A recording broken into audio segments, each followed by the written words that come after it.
आजकल के जो फिटनेस इन्फ्लुएंसर्स है, जो आजकल मतलब जो पीक हेल्दी और फिट लोग जो माने जाते हैं आजकल, वही हेल्दी नहीं है। और वो इसलिए नहीं है क्योंकि वो शुगर खाते हैं और वो रिकमेंड भी शुगर खाना करते हैं। और मैं अपने नेचुरल शुगर की बात नहीं कर रहा हूँ, मैं यहाँ पर रिफाइंड शुगर की बात कर रहा हूँ, प्रोसेस शुगर की बात कर रहा हूँ। मतलब जो व्हाइट कलर की मिलती है ना तुम्हें, वो वाली एडेड शुगर की बात कर रहा हूँ मैं, एडेड शुगर। तो फिटनेस इन्फ्लुएंसर्स मतलब मोस्टली, ठीक है, मोस्टली फिटनेस इन्फ्लुएंसर्स आजकल के शुगर खाते हैं और वो रिकमेंड भी करते हैं शुगर खाना, पता नहीं क्यों। और फिर अपनी एकदम ऐसे मस्त सी फिजिक दिखाते, एकदम बाइसेप वाइसेप दिखाते, बोलते हैं मेरे तो बाइसेप है, मैं शुगर खाता हूँ, मैं शुगर खाता हूँ, फिर भी मेरे एब्स है, ये देखो, ऐसा दिखाते हो। जो भी फिटनेस इन्फ्लुएंसर्स ऐसा बोलते हैं ना, वो स्टीरॉइड्स पे होते हैं, मोस्टली वो स्टीरॉइड्स पे होते हैं। और उन पे मैंने एक वीडियो बना ली ऑलरेडी, तुम जाकर देख सकते हो। अभी आते हैं शुगर पे। शुगर क्यों बुरी होती है तुम्हारे लिए, तुम्हें इससे क्यों दूर रहना चाहिए। पहले तो इसकी हिस्ट्री जानते थे, ठीक है। मतलब पास्ट में ना, मतलब कुछ न्यूट्रिशनिस्ट थे, ठीक है, जो न्यूट्रिशनिस्ट थे, डॉक्टर वगैरह थे, उनको शुगर इंडस्ट्री ने, मतलब जो शुगर कंपनीज वगैरह थी, अपनी सेल्स बढ़ाने के लिए उनको ब्राइब किया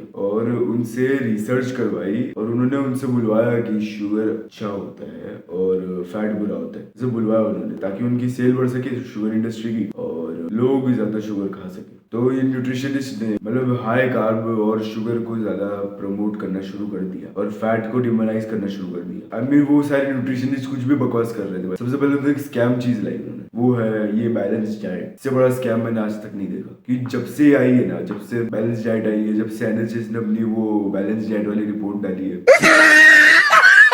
तब से ओबिसिटी में, हार्ट डिजीज में, डायबिटीज में एक राइज देखने को मिला है। ये हार्ट डिजीज, ओबिसिटी और डायबिटीज तीनों चीजों का राइज कोरिलेट करता है शुगर कंजप्शन के राइज से। और ये शुगर कंजप्शन बढ़ा भी इसलिए है क्योंकि वो उन स्कैमर न्यूट्रिशनिस्ट की वजह से, और जो ब्राइब लेते थे, बेच देते थे अपने आप को वगैरह, उनकी वजह से हुआ है। कोलेस्ट्रॉल और फैट को ह्यूमनाइज कर दिया उन्होंने और उनको हार्ट डिजीज से कोरिलेट कर दिया, जबकि असल में हार्ट डिजीज तो शुगर कॉज कर रही थी, जिसको वो सपोर्ट कर रहे थे। अभी इस पे आते हैं कि शुगर तुम्हारे लिए क्यों बुरी है। तो सबसे पहले वो बहुत ज्यादा एडिक्टिव होती है। एडेड शुगर, रिफाइंड शुगर और उससे बना हुआ खाना, मतलब जैसे कि तुम्हारे वो favourite chocolates, Kurkure, Doritos, burger, pizza, McDonald's, burger king, pizza हट, डोमिनोज, कोका कोला वगैरह, ये सब चीजें मतलब शुगर से बनी होती है। मतलब इनमें शुगर एक इंग्रेडिएंट होता है और वो उनका सबसे मेन इंग्रेडिएंट होता है। तो वो सब खाना बहुत ज्यादा टेस्टी होता है, ठीक है। और उनके टेस्ट की वजह से, उनके मतलब वो टेस्टी एलिमेंट की वजह से हमारे डोपामिन रिसेप्टर्स फ्राई होते हैं। इस चीज की वजह से वो ज्यादा एडिक्टिव होता है, क्योंकि तुम्हें पता है कि जो चीज डोपामिन को बहुत ज्यादा ही स्पाइक कर देती है, वो चीज एडिक्टिव होती है। मैंने इस चीज को पहले भी एक वीडियो में समझाया हुआ है, तुम जाकर वो वीडियो देख सकते हो, डोपामिन के फंक्शनिंग वगैरह को। तो उस चीज की वजह से ये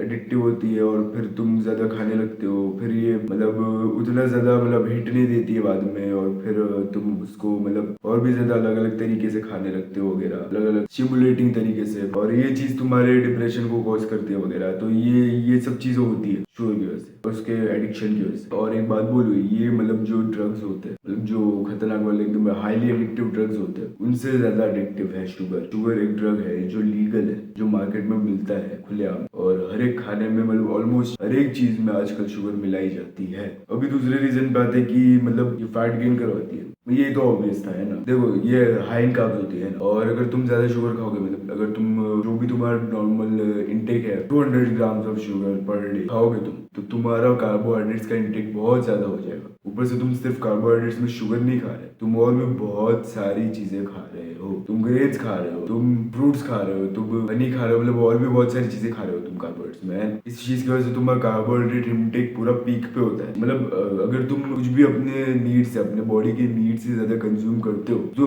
तुम फैट गेन करने लग जाते हो। इसकी वजह से शुगर फैट गेन भी कॉज करती है। एक और रीजन है कि शुगर फैट गेन क्यों कॉज करती है। अभी देखो तुम यार, इसके लिए फिर से हमें स्पेंट खोलना पड़ेगा। चलो भाई, आ जाओ। सो एवरीबॉडी, स्वागत है आप लोग को फिर से मेरी एक न्यू वीडियो में। आज हम लोग खेलने वाले हैं एमएस पेंट। भाई ये तो कुछ ज्यादा ही मोटा हो गया, कोई बात नहीं, चलो सही लगे थोड़ा इसको ऐसे। यस,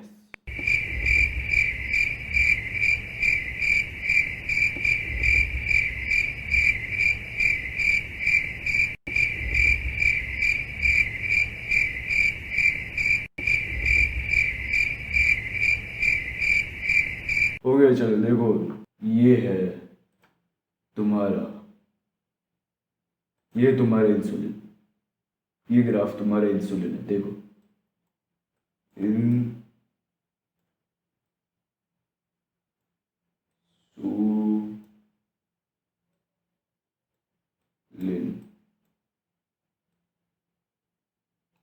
देखो ये इंसुलिन है, ये है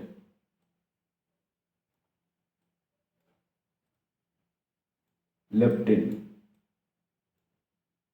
ये है लेप्टिन। और अभी ये है, इसके लिए अलग कलर यूज करते हैं, चलो इसके लिए ब्लू यूज करते हैं। ये है फिर से डोपामीन, हर जगह आ जाता है। ये इतना लंबा कैसे लिखूंगा मैं। ये तीनों चीजें मेन है, ठीक है। शुगर शुगर कंजम्पशन के लॉजिक में ये तीनों चीजें मेन है। अभी देखो, अभी तुम जब शुगर खाओगे, शुगर क्या करते हैं, तुम्हारे इंसुलिन बहुत जल्दी स्पाइक करता है और बहुत ज्यादा स्पाइक करता है, और थोड़ा भी बहुत ज्यादा स्पाइक करता है, ठीक है। तुम थोड़ी भी शुगर खा लोगे ना, वो भी बहुत ज्यादा स्पाइक करता है और वो बहुत जल्दी स्पाइक करता है। तुम थोड़ा नहीं खाते, मुझे पता है, तुम तो 200 ग्राम्स 300 ग्राम्स पर डे खाते हो, ठीक है। तो जब तुम्हारा इंसुलिन स्पाइक होता है, ठीक है, तुम्हारा इंसुलिन बहुत ज्यादा स्पाइक होने लग जाता है, बहुत ज्यादा स्पाइक हो जाता है। ये थोड़ा सा गलत बन गया, ब्रश से बनाते हैं। तो जब तुम्हारा इंसुलिन बहुत ज्यादा स्पाइक हो जाता है, शुगर खा ले तो बहुत ज्यादा स्पाइक हो जाता है। और वो मतलब इतना ज्यादा स्पाइक हो जाता है कि मतलब जो इंसुलिन की वजह से है, मतलब इंसुलिन की ज्यादा सेक्रीशन की वजह से है, वो लेप्टिन की सेक्रीशन कम हो जाती है और लेप्टिन सिग्नलिंग कम हो जाती है। ये इंसुलिन इंसुलिन लेप्टिन को इनहिबिट करता है और लेप्टिन की सिग्नलिंग कम हो जाती है। और मतलब इंसुलिन कुछ ज्यादा स्पाइक हो रहा है तो लेप्टिन कुछ ज्यादा ही कम हो रहा है। और अगर तुम्हारा लेप्टिन कम हो गया, ठीक है, मतलब लेप्टिन का फंक्शन ही यही होता है कि वो तुम्हारे ब्रेन तक ये मैसेज पहुंचाता है और ये सिग्नल करता है कि तुम्हारा पेट भर चुका है। तो मतलब तुम्हारे ब्रेन को भी पता नहीं चलता तुम्हारा पेट भर चुका है, इसलिए तुम ज्यादा खाते रहते हो। और अभी रोल आता है डोपामीन का। डोपामीन क्या होता है, वो भी स्पाइक हो जाता है, ठीक है। मतलब अगर तुम खा रहे हो, ठीक है, शुगर खा रहे हो, शुगर बहुत टेस्टी होता है, शुगर वाले फूड्स भी बहुत ज्यादा टेस्टी होते हैं। अगर तुम वो खा रहे हो तो तुम्हारा डोपामिन भी स्पाइक कर जाएगा बहुत ज्यादा, क्योंकि वो बहुत ज्यादा एडिक्टिव होता है और बहुत ज्यादा स्पाइक करता है डोपामिन को। तो क्या होता है कि तुम्हारे ब्रेन को डोपामिन मिल रहा होता है बहुत ज्यादा, और उसको पता नहीं चलता कि तुम्हारा पेट भरा हुआ है, क्योंकि लेप्टिन सिग्नलिंग गिर चुकी है। तो क्या होता है कि डोपामिन और भी ज्यादा वो क्रेव करने लग जाता है। मतलब तुम्हारा जो ब्रेन है डोपामिन की वजह से शुगर को और भी ज्यादा क्रेव करने लग जाता है, तो और भी ज्यादा तुम्हें भूख लगने लग जाती है, इसलिए तुम और भी ज्यादा खाने लगते हो। सिर्फ शुगर जरूरी नहीं है कि तुम और भी ज्यादा शुगर खाने लगते हो, तुम और भी बहुत सारी चीजें खाने लगते हो, लेकिन ज्यादा खाने लगते हो। इसकी वजह से ओवर ईटिंग कॉज हो जाती है। और भी तुम्हें बीच में कभी ना कभी तो ऐसा सिग्नल आएगा कि तुम्हारा पेट भर चुका है। तुम्हारा ब्लड शुगर भी बहुत ज्यादा बढ़ जाता है ना, और तुम्हारे इंसुलिन का रोल क्या होता है कि तुम्हारे ब्लड शुगर को रेगुलेट करे। तो तुम्हारे इंसुलिन को इतना ज्यादा स्पाइक हो जाता है कि वो तुम्हारे ब्लड शुगर को बहुत ज्यादा ही रेगुलेट कर लेता है और तुम्हारा ब्लड शुगर बहुत ज्यादा ही कम हो जाता है। और इस चीज की वजह से तुम्हें शुगर खाने के 1-2 घंटे बाद फिर से भूख लगने लग जाती है, और फिर तुम फिर से उस टाइम कुछ भी खाते हो, मतलब कुछ भी खाते हो। वो मोस्ट प्रोबेबली तुम्हारा फेवरेट कुछ तो हाई कार्ब भी होगा, और वो फिर से तुम्हारी इंसुलिन स्पाइक करेगा, फिर ये सब कुछ फिर से शुरू हो जाएगा। और अभी एक और हार्मोन का रोल होता है इसके अंदर, कि मुझे उसका ठीक से उसका कुछ फंक्शन नहीं पता, लेकिन मैं फिर भी बता देता हूँ जो मुझे पता है वो, कि मतलब ये हो गया, मतलब ये है तुम्हारा नया हार्मोन, नया नया हार्मोन, ये है तुम्हारा